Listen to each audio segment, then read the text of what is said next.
Pessoal, vamos lá, continuando aqui.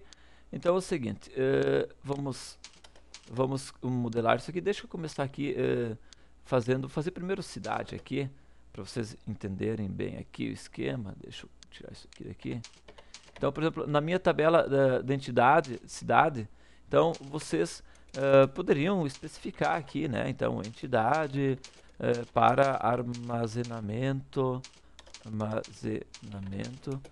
dos dados das cidades, certo? O armazenamento das cidades, enfim, tá certo? Poderia especificar aqui, bonitinho, tá ok?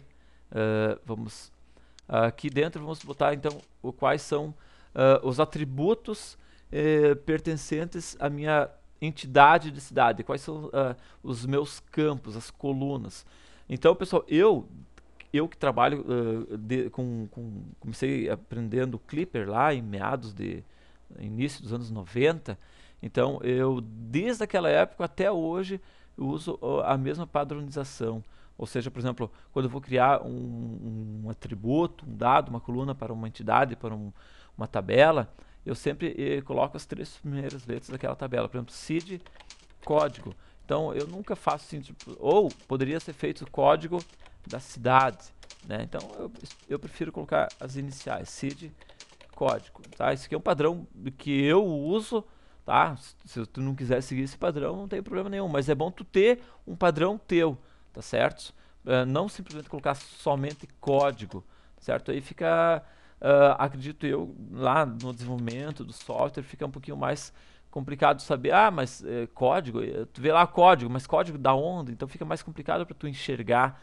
Então aqui isso é código da cidade, certo? O tipo dele vai ser inteiro. Pode colocar até dessa forma, então, porque é uma forma bem informal mesmo, certo? Qual outro campo que vai ter na cidade? Vai ter o que? Seed,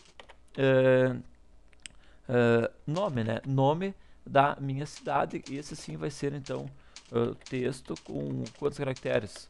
Poderia ser com o que? Cidade? Acho que mais que 30 não há necessidade, tá certo? Uma outra informação que a gente poderia colocar aqui também seria, pessoal, o que? A unidade federativa, né? Então, CID UF, seria o que? A que estado que pertence a essa cidade, tá ok? Então, aqui poderia ser um texto ou caractere, né? Char, lá existe o char, onde você define um tamanho fixo. Vamos botar aqui por enquanto texto aqui, tá? Com apenas 2 caracteres, apenas para identificar que é um texto contendo 2 caracteres.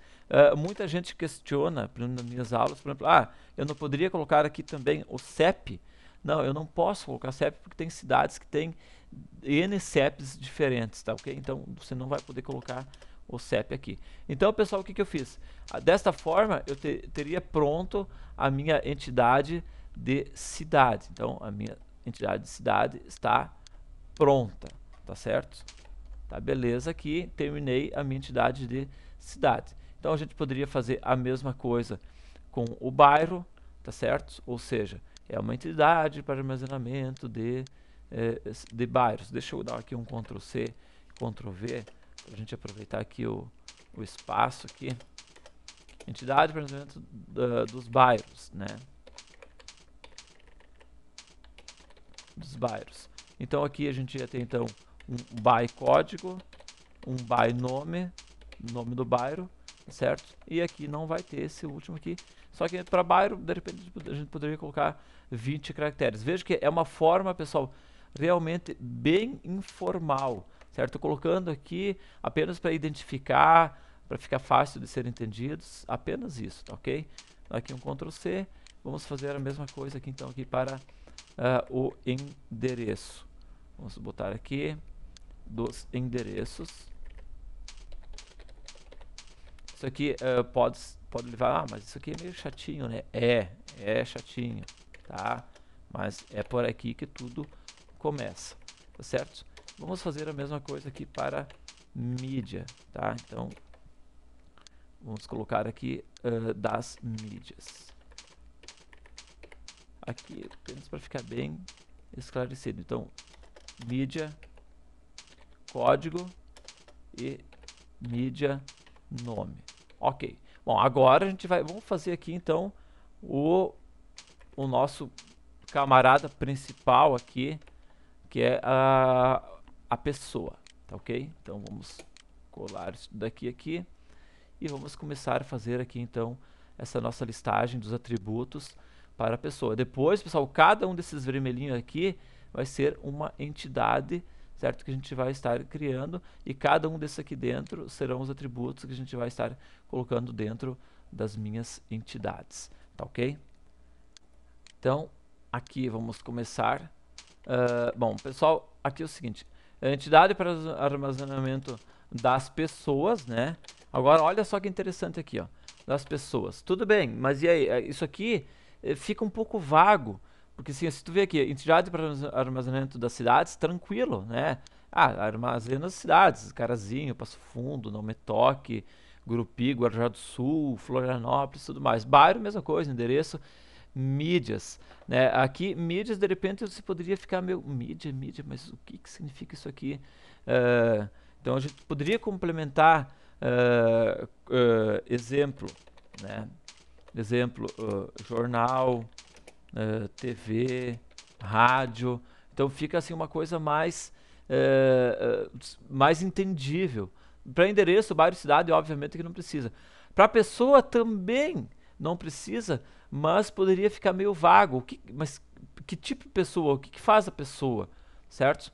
Então, tu poderia até complementar aqui, ó, que podem ser tanto alunos, pode ser tanto um aluno, né? Ou responsável, tá? Ou ambos, tá certo? Então, opa, agora sim ficou fácil de entender o que significa isso aqui. Ah, sim, cadastra pessoas que essa pessoa pode ser tanto um aluno, como pode ser um responsável, como pode ser os dois. E agora sim, a gente pode dar continuidade aqui a esse cadastro. Tá? Agora eu já sei o que faz essa minha entidade. Né? Já sei que ela serve para armazenar os dados das pessoas, que pode ser aluno ou responsável. Então agora começar a colocar os atributos dessa minha entidade. Então vamos começar com PES de pessoa, e vai ter o código, que vai ser um tipo de dado inteiro, tá certo? Aí vou ter também o PES nome, que vai ser o nome da minha pessoa. Eu acho que a gente pode colocar aqui 40. Então, o que mais de atributos que eu vou ter aqui, pessoal, nesta minha entidade pessoa? Eu vou ter também o atributo, então, por exemplo, o endereço, o logradouro. Vou ter também o atributo cidade, CPF, data de nascimento, observação, e-mail, enfim, todos os atributos, certo? Então, para que agora a gente já comece a entrar num patamar um pouquinho mais avançado aqui dentro dessa nossa análise, em que a gente precisa identificar, já que, por exemplo, aqui eu vou ter cidade, bairro, endereço, como é que eu vou colocar essa informação, sendo que essa informação, na verdade, vai ser um relacionamento lá com a minha outra tabela. Então, para isso, pessoal, aqui, ó, junto nessa nossa listagem aqui, deixa eu botar aqui uma cor para ela aqui, deixa eu ver que cor que vamos botar. Vamos botar aqui um verde bem grandão aqui. Junto, pessoal, com essa listagem aqui, vamos definir aqui os seguintes símbolos. Este símbolo aqui, deixa eu botar aqui. Vamos definir esses dois símbolos aqui, ó. Este símbolo aqui, tá? Que a gente vai usar, pessoal, para identificar, então, a minha chave principal, certo? Então, é a minha chave principal. Ou seja, o meu primary key, tá certo? Que é aquilo que eu já expliquei para vocês lá no meu, nos SQL, lá quando a gente criava as tabelas, tá certo? Então, a gente vai usar esse aqui para identificar a minha chave principal.